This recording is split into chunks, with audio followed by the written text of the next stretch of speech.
78% of Americans get to the end of their paycheck before they get to the end of the month. In essence, they are living paycheck to paycheck. And most people believe that to be successful, you need to have a lot of money and maybe you need to have like a six-figure income. But I just want to tell you right now that that is simply not true, because I've worked with many clients and looked over their income and looked over their expenses, and by tweaking things here and there, we can save them hundreds of dollars consistently.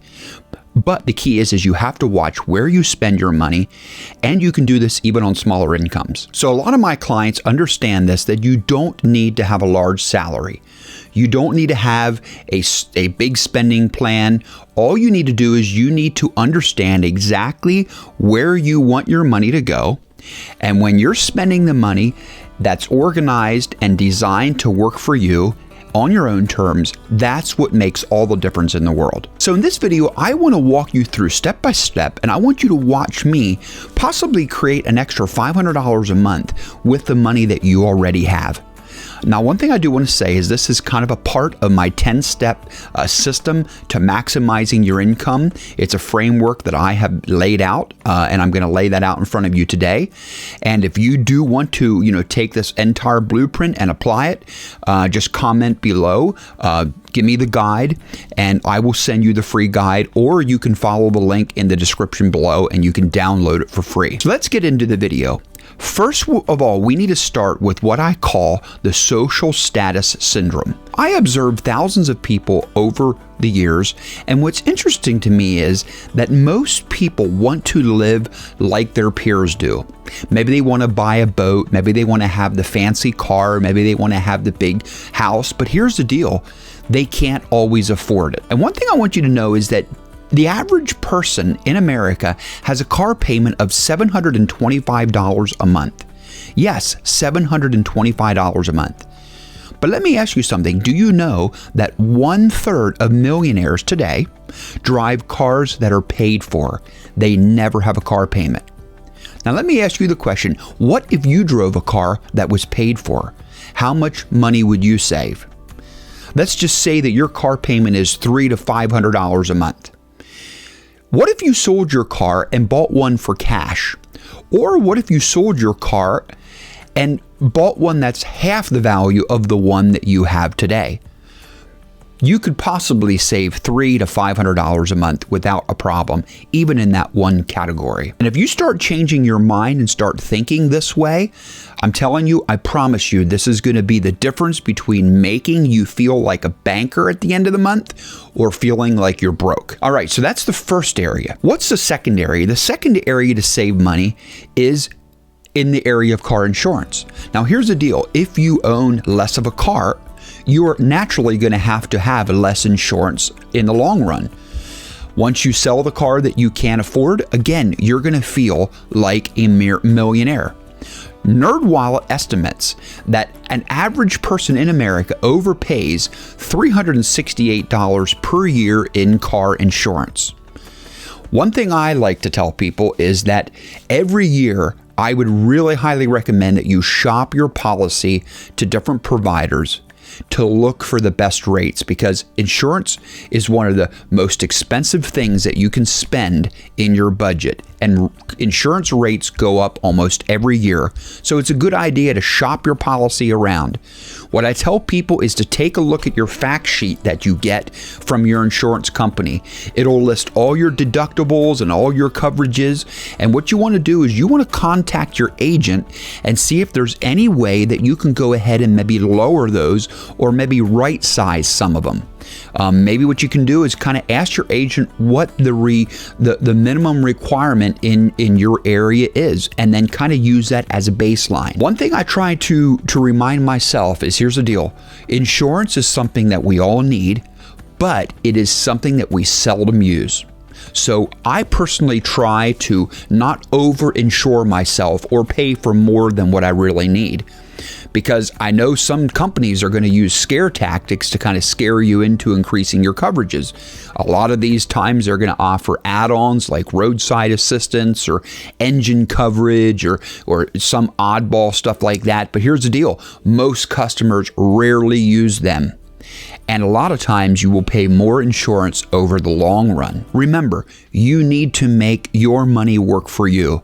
Live within your means, live on a budget, and I recommend living actually on less than you make so that you can have extra money at the end of the month. The next category that I tell people that's very important to look at, and I look at it in my budget all the time, is the category of entertainment. Now, this category of entertainment includes money spent on like your sports tickets. It can be your concert tickets. It can be eating out at your favorite restaurant. It can be your movie shows and your subscriptions. And a lot of times, spending that money can be fun. We're going out places, we're having a ball, but what can happen is we can overspend very quickly. And this can consume a large portion of your finances.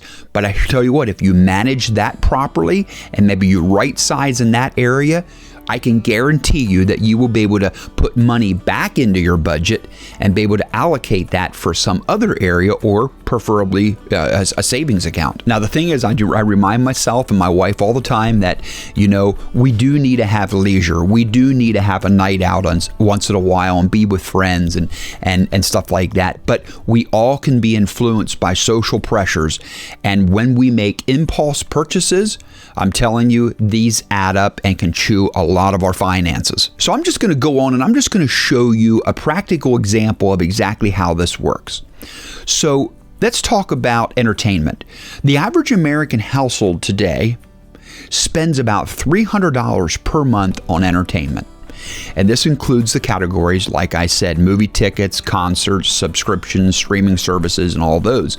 It can also, encompass like our toys and our hobbies and maybe even our pet-related supplies. But here's the deal.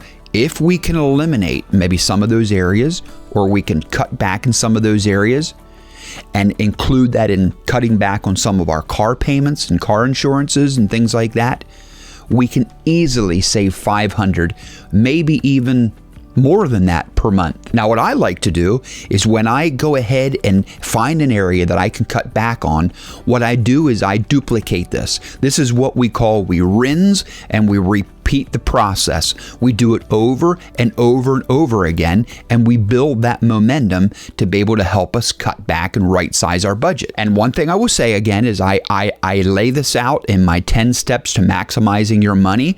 I cannot cover everything in this video, but there's a lot of steps that I cover in there, so please feel free to download that. It is free.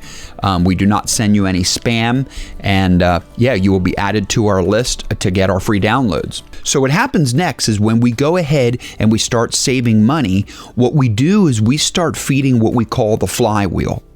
And it starts to increase and it starts to snowball. And instead of you feeling like your money is kind of working against you, I'm telling you, after a while, when you're in control of your money and your money is working for you, it is going to feel like it is empowering. I promise you, I have been there. So if you feel like your money hates you, I'm telling you, it doesn't. You're probably just maybe doing something wrong in your finances, and we just have to do a little readjustment here and there. So here's what you do.